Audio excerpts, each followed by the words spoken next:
নমস্কার, কেমন আছেন? আমি তো ভালো আছি।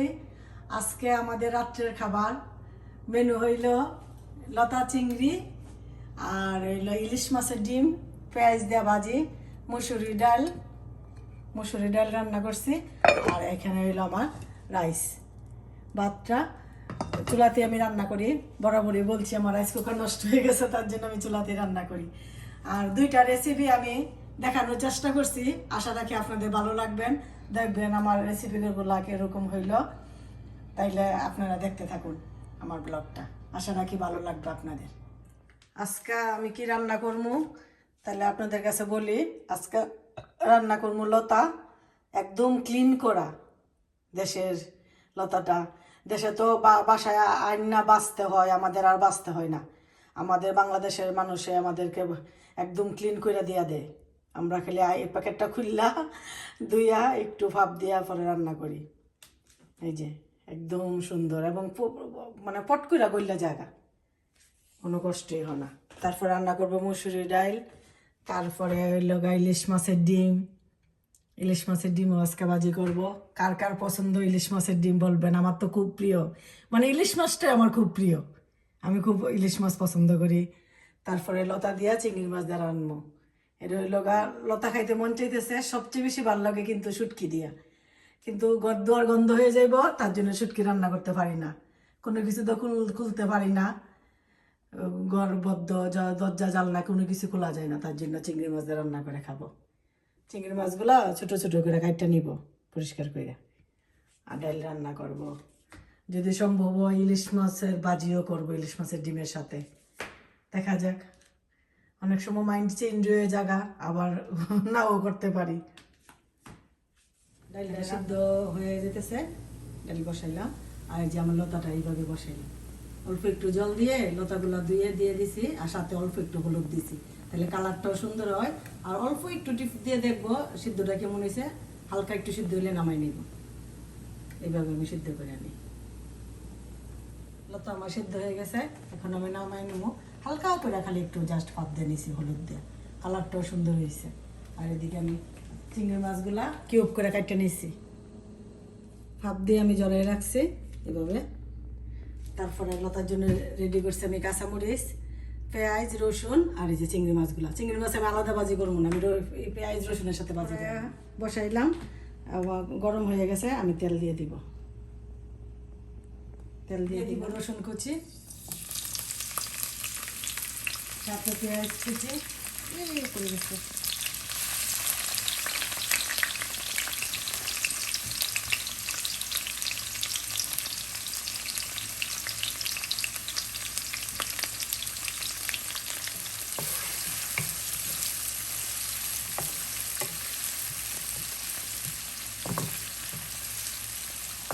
এখন সাথে দিয়ে দিব চিংড়ি মাছগুলো,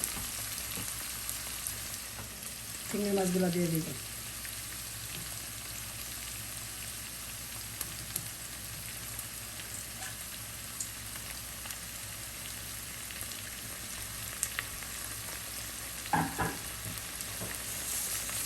চিংড়ি মাছ আলাদা বাজ্যা নেওয়া যায়, কিন্তু চিংড়ি মাছ রান্নতে তো ইজি, মানে ভাঙবে না, তার জন্য আমি পেঁয়াজ রসুনের সাথে দিয়ে দিলাম। ভালোভাবে একটু বাজ্যা তারপরে মশলা দিয়ে দিলাম।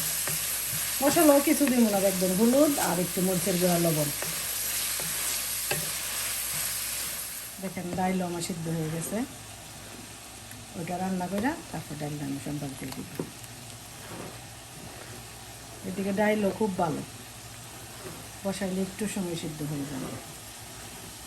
এই যে সিদ্ধ হয়ে গেছে।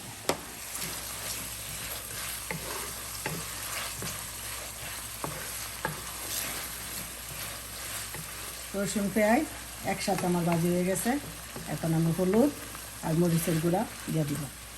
হলুদ দিয়ে দিলাম,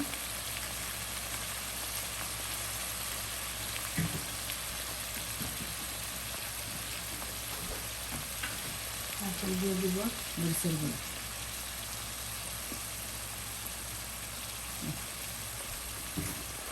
সাথে একটু জল দিয়া ভালো করে মশলাটা একটু কষাই নেব। অল্প একটু জল দিয়া মশলাটা একটু কষাই নেব।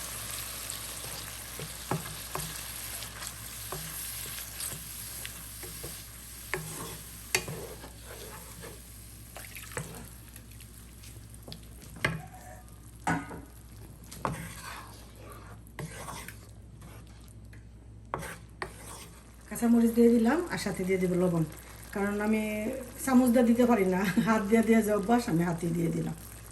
দিয়ে দিব লবণ।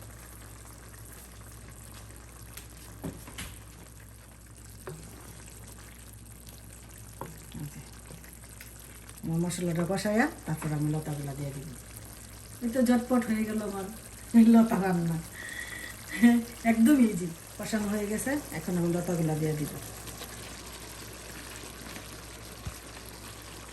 যারা আমার ব্যাচেলার ভাই বোন আছেন তারা ঝটপট এইভাবে রান্না করে লতা খেয়ে ফেলবেন, ভালোই হবে আশা রাখি। চিংড়ি মাছ দিয়ে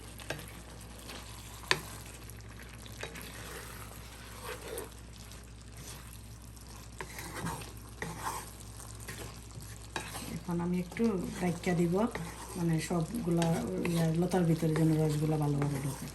আমি আর জল টল কিছুই দেবো না, খালি কম আগুন দিয়া আস্তে আস্তে করে আমি রান্না করে নেব। এই যে আমার ফাইনাল লুক। আমি কিন্তু আঁচটাকে মানে ধীরে আছে আই না, আমি আস্তে আস্তে রান্না করছি, মানে লতাগুলো তো আলাদা বাজি করে নাই, আমি এটার মধ্যে রাখি আলাদা বাজি করছি, তাহলে জুসি হয়েছে, খাইতেও আশা রাখি ভালো হবে। আপনারা এইভাবে কইরা তারপরে আঁচটাকে কমাইয়া ধীরে ধীরে রান্না করবে। এর তো আমার হয়ে গেছে এখন। এই যে আমার ফাইনাল লুক। এখন আমি নামিয়ে নেব, তারপরে খাইয়া জানাইব আপনাদেরকে কেমন হয়েছে। ভালো হইলেও বলবো, না ভালো হইলেও বলবো। আমার মনে নাই আজকা লতার সাথে যদি কাঁঠালি বিচি একটু দেওয়া যায় তাহলে আরও অনেক স্বাদ হয়। আমার আজকে একটু মনে ছিল না, আরেকদিন যে সময় রান্না করি তখন আবার দিব। আপনারা চাইলে একটু কাঁঠালি বিচি দিয়ে খাইয়ে দেখবেন এইভাবে রান্না করে। লতার সাথে একটু শুধু কাঁঠালি বিচি দিয়ে দিলে সিদ্ধ হয়ে যায়। আমরা তো ফ্রোজেন কিনতে পাই, কাদাই থাকে, যত সুন্দর করে মানে সোলানো থাকে বিচিগুলো। এই লতার সাথে একটু সিদ্ধ দিয়ে দিলে সিদ্ধ হয়ে যায়। এই যে ইলিশ মাছটা তো দেখাইতে পারছি না, সরি, ইলিশ মাছ না, ইলিশ মাছের ডিমটা। এখন দেখেন আস্তে আস্তে তো আইসটা গলতেছে, এই যে দেখা যাইতেছে, দেখেন কত সুন্দর। এভাবে প্যাকেটের ভিতরে কিনতে পাওয়া যায় আলাদা ডিম। আমি তো আপনাদের প্যাকেটটা দেখাইছিলাম, কিন্তু দুঃখের বিষয় খোলার পরে দেখি এই অবস্থা, মানে আইস দিয়ে ভরা, খালি অল্প কয়েকটা। আমার তো মনে মনে আনন্দ সবটি আমার লাগতো না, আমি কয়েকটা নেমু আর কয়েকটা রাখা দেবো, তার জন্য আমি জলে ভিজাইছি না। আর এখন দেখেন এই কয়েকটা হয়েছে, আমি ভালোভাবে দিয়ে নিছি। এখন এটারে আমি হলুদ আর লবণ একটু মরিচের গুঁড়া দিয়ে ফ্রাই প্যানে ভাজিয়ে নেব। আমি একটু লবণ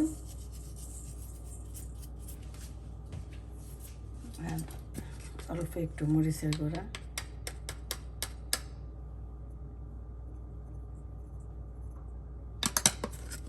আর একটু হলুদ দিয়ে আমি মাখাইয়া একটু ফ্রাই করে নিলাম। একটু মাখাই নিলাম, জানি না খাইতে কীরকম হইব। এখন আমি ফ্রাই প্যানে দিয়ে দিই। ফ্রাই প্যান গরম হয়ে গেছে গা, এখন আমি একটু তেল দিয়ে দিই। ডিমগুলো ভাজা, তারপর আমি একটু পেঁয়াজও ভাজা নেব, তাহলে খাইতে একটু স্বাদ লাগবে।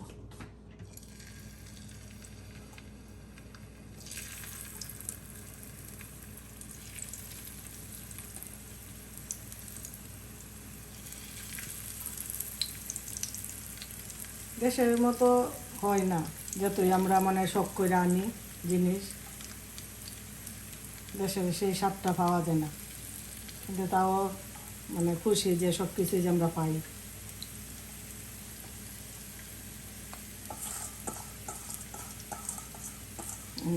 এই কয়টা মাছে আমার পুরা মনে নাই, মনে হয় $11 না $10 জানিয়েছিল।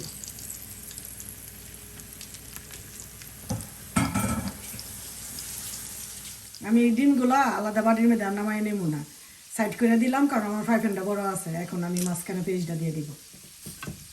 আমি পেঁয়াজ আর কাঁচামরিচ কেটে রাখছি, পেঁয়াজটা দিয়ে আমার বুটটার সাথে নিয়ে আইছি।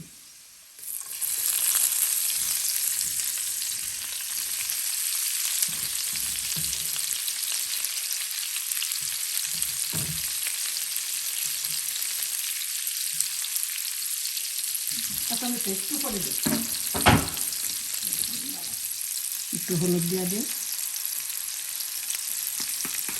তারপরে দিব কাঁচামরিচ দিব, তো একটু মরিচ দিয়ে দিব।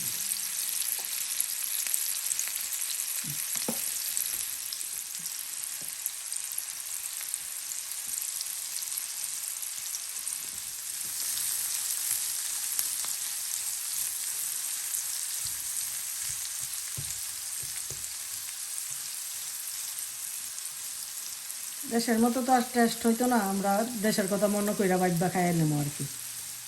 তেলটা আমার এরকম হয়ে গেছে, এখন আমি মরিচগুলো দিয়ে দিই। মরিচগুলো দিয়ে দিই। পেস্টটা আমার লাল লাল হয়ে গেছে, এখন আমি ডিমগুলা সামনে আগে নেব। এরকম হয়েছে বলবেন। ফ্রিজিং করার জিনিস তো, একটু স্বাদটা কীভাবে বাড়ানো যায় এই চেষ্টা করলাম আর কি।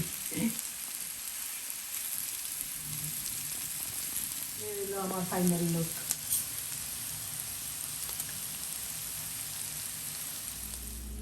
নমস্কার বন্ধুরা, আজকে খাওয়া শেষ আমার, তখন আপনাদের সাথে দেখা করতে আইলাম, কারণ আমার ওয়াইফে রান্না করছে, আপনারা অতক্ষণ মনে হয় দেখছেন। আর আমি পেটের ক্ষুধা আজকে আমার বেশি লেগে গেছে, খাসতে গাইছি তো সেটা রাত্রেবেলা খালি, তো তখন পেটের ক্ষুধা বেশি লাগতে গিয়ে আর আপনারা তো খাওয়ার আর আলাপ করার সুযোগ নাই, তাকে খাইয়ে লাই। তো খাইয়ে সেরে এখন খাওয়াটা কীরকম হইল এটা রিভিউটা দেওয়ার জন্য আপনাদের সাথে শেয়ার করতেছি। আমার ওয়াইফে বলতেছে রান্নার খাইলে রান্নার কীরকম করলাম এটা তো বললেন। তো খাইলাম ইলিশ মাছের ভাজা, পেঁয়াজ দিয়া, 2 পেঁয়াজের মতন। ইলিশ মাছের ডিম, সরি, ইলিশ মাছের ডিম, 2 পেঁয়াজি, এটা কাঁচামরিচও দিয়েছে, খুব স্বাদ হয়েছে। বাট স্বাদটা বলতে বাংলাদেশে যেন তরতাজা ডিমের স্বাদ এইটা পাইলাম না আর কি। তো স্বাদ বলতে তো মোটামুটি রান্না করছে অত কষ্ট করে সুন্দর হয়েছে। তো ওই স্বাদটা আপনারা শেয়ার করতেছি। আরেকটা জিনিস, এখন আপনারা কয়ে কিন্তু এতক্ষণ কইছে না, আমার ওয়াইফে বলতেছে কিরম হয়েছে রান্নাটা। আমি যদি কই লাইতে তো তার হয় না, এখন কইতে হয়। এখন আপনারা কই বন্ধুরা সাক্ষী করি, লতা দিয়া আর চিংড়ি মাছ দিয়া উনি রান্না করছে। কি কমু আপনারে, আমার আর মাংস ফলো খাইলো এত স্বাদ লাগছে না, এত যেভাবে খাই এত স্বাদ, এত দারুণ লাগছে। লতা দিয়া চিংড়ি দিয়ে মাছ দিয়ে আমি এটা দিয়ে এত স্বাদে খাইছি। এই রান্না যে কীভাবে করছে এটা তো আপনারাই দেখছেন মনে হয়। আর খানিটা তো আর আমি খাইতেছি, তখন আমি খাইয়া সেটা আপনারা কইতেছি এত স্বাদ হয়েছে, মানে চিংড়ি মাছ আর দিয়া লতা দিয়া আমার আর কোনো কিছু খাইবার ইচ্ছে হয়েছে না, এত স্বাদ। না ফোলার প্রশ্ন না, তখন তো অরিজিনালটা আমার কইতে হয়। কিন্তু আমি তো কইলাম তুমি তো ডিম কিনে আনছো বাজার থেকে ইলিশ মাছের, এটা আমি তো সাথে আসলাম, আমি ডিম কেনার পক্ষে না, কারণ এটা ফ্রিজিং ডিম, এটা আমি পক্ষে না। যাই কষ্ট করে রান্না করছো, মোটামুটি খুবই খারাপ হয়েছে না, ভালোই। কিন্তু বাংলাদেশের মতন যেন একটা অরিজিনাল স্বাদ তরতাজা ডিম এটা পাইছি না। কিন্তু লতা দিয়া চিংড়ি মাছ যেটা, এটা দারুণ হয়েছে, দারুণ। এরপরে খাইলাম আমার প্রতিদিনের খানি, আমার খানির সাথে যতই কিছু খাই না খেলে আমার ডাইল একটা থাকতেই লাস্ট।